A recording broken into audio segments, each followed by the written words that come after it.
महाराज जी, आप कह रहे हैं आप अपने माता पिता को बहुत प्यार करता हूँ और संसार में सबसे ऊपर समझता हूँ, परंतु मैं अपनी पत्नी से भी बहुत प्यार करता हूँ, परंतु पत्नी और माता पिता में अच्छी सुलह नहीं है महाराज जी। इस स्थिति में मैं कैसे दोनों को दोनों का प्राथमिकता माता पिता की जी रखनी, बिल्कुल सही महाराज। क्योंकि अर्धांगिनी अपना ही अंग है हाँ महाराज। और हमें प्रकट करने वाले माता पिता हैं। तो अर्धांगिनी को इतना कि आप हमारे माता पिता की सेवा ना करें, मानते हैं, लेकिन आप हमें नहीं रोक सकते।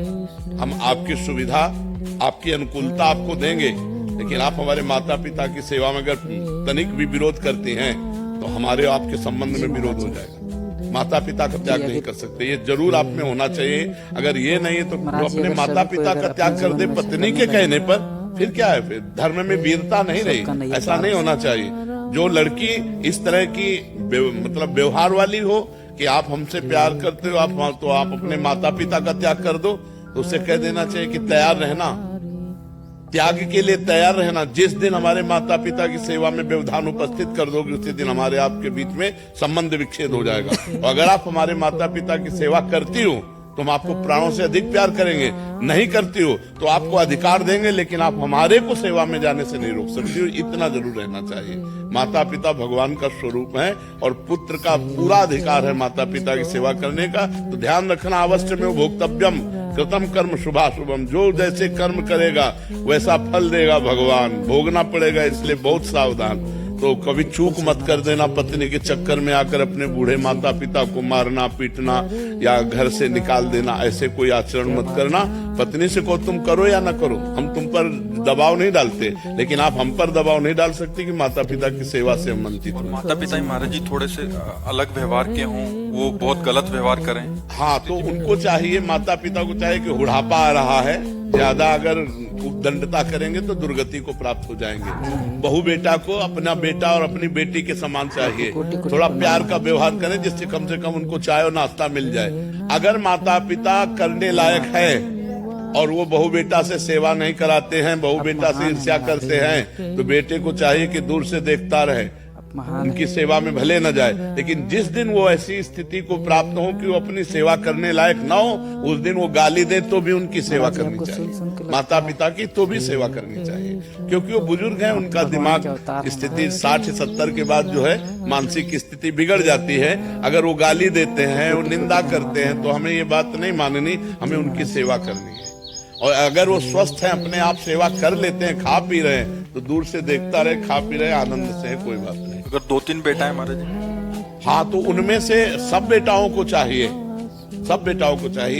कि अपने माता पिता की सेवा के लिए अगर हिस्सेदारी ले लें, तीनों क्रम बाई क्रम सेवा करें। अगर तीनों में से ना करे तो एक तो तैयार हो जाए। यार, बूढ़े माता पिता को खवाने से क्या कमी होती है? दाता तो भगवान है, खूब अच्छे से देते हैं। जो माता पिता की सेवा करता है उस पर भगवान प्रसन्न हो जाते हैं, क्योंकि भगवान ये धर्म से प्रसन्न होते हैं। देखो, पुंडरीक जी अपने माता पिता की सेवा करते थे तो विट्ठल भगवान स्वयं दर्शन देने के लिए महाराष्ट्र में आए थे कि नहीं आए थे? तो माता पिता की सेवा करने वाले को भगवत प्राप्ति निश्चित होती है।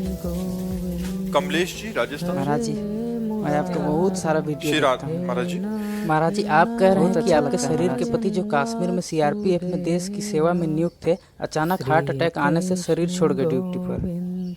महाराज जी, इनका भाव ये है कि जो सैनिक वीर गति को प्राप्त होता है युद्ध के दौरान, वो एक सैनिक है। एक है कि ड्यूटी के दौरान आकस्मिक कोई ऐसी घटना हुई, उसके दौरान अगर उनका शरीर पूरा हो जाता तो दोनों की गति में फर्क हो जाएगा।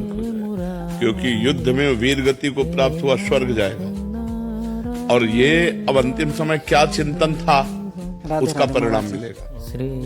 अंतिम समय जैसा चिंतन होगा उसके अनुसार उसकी गति होगी, लेकिन उसकी गति चिंतन के अनुसार नहीं होगी, क्योंकि वो युद्ध कर रहा है, अपने देश के लिए, राष्ट्र के लिए प्राण समर्पित किए है, तो उसे स्वर्ग की प्राप्ति होगी।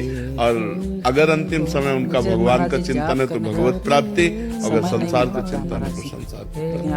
अंतःमति शोगति, सबके लिए सिद्धांत ये है, लेकिन 2 सिद्धांत जैसे धाम, काशी, इसमें मरोगे तो मोक्ष और भगवत प्राप्ति होगी, पक्का तुम्हारे चिंतन से मतलब नहीं है। युद्ध भूमि में मरोगे स्वर्ग की प्राप्ति होगी, तुम्हारे चिंतन से मतलब नहीं है, लेकिन अन्य फिर आपका चिंतन। तो अपने पति की उन्नति के लिए आत्मोन्नति। हाँ, श्रीमद् भागवत का सप्ताह पारायण भगवान नाम कीर्तन और भगवान नाम जप करके अपने पति के नाम संकल्प करें तो उनका मंगल होगा, उनका कल्याण होगा। जी एक प्रश्न और है कि उस दिन एकादशी थी महाराज जी, तो मैं बहुत दिन से एकादशी कर रही थी, और किसी ने बोला पंडित ने कि आप एकादशी आपकी चली गई, छूट गई, नहीं तो आप उद्यापन कर सकते हैं, और नहीं आप है ना एकादशी कर सकते, तो महाराज इसके लिए आप नहीं, एकादशी व्रत रही है आप।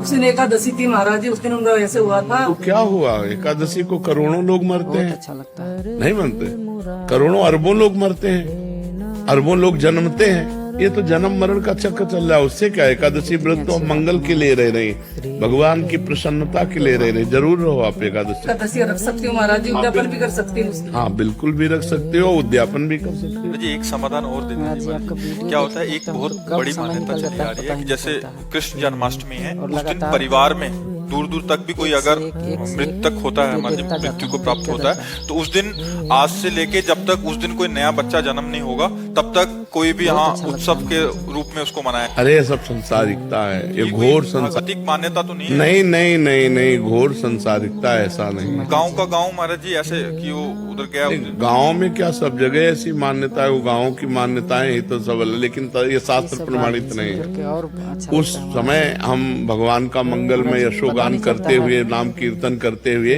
कहाँ हम से आप? वो सब नहीं करते, भोज भंडारा जो कृष्ण जन्माष्टमी करते, लेकिन नाम कीर्तन, भगवान की कथा वार्ता, उस जीव का भी कल्याण होगा, उस जीव का भी मंगल होगा। और अगली कृष्ण जन्माष्टमी से फिर वैसे शुरू कर देते हैं। ऐसे तो मरते ही रहेंगे, तो फिर सब त्योहार बंद हो जाएंगे, सब उत्सव बंद हो जाएंगे, सब भजन बंद हो जाएगा।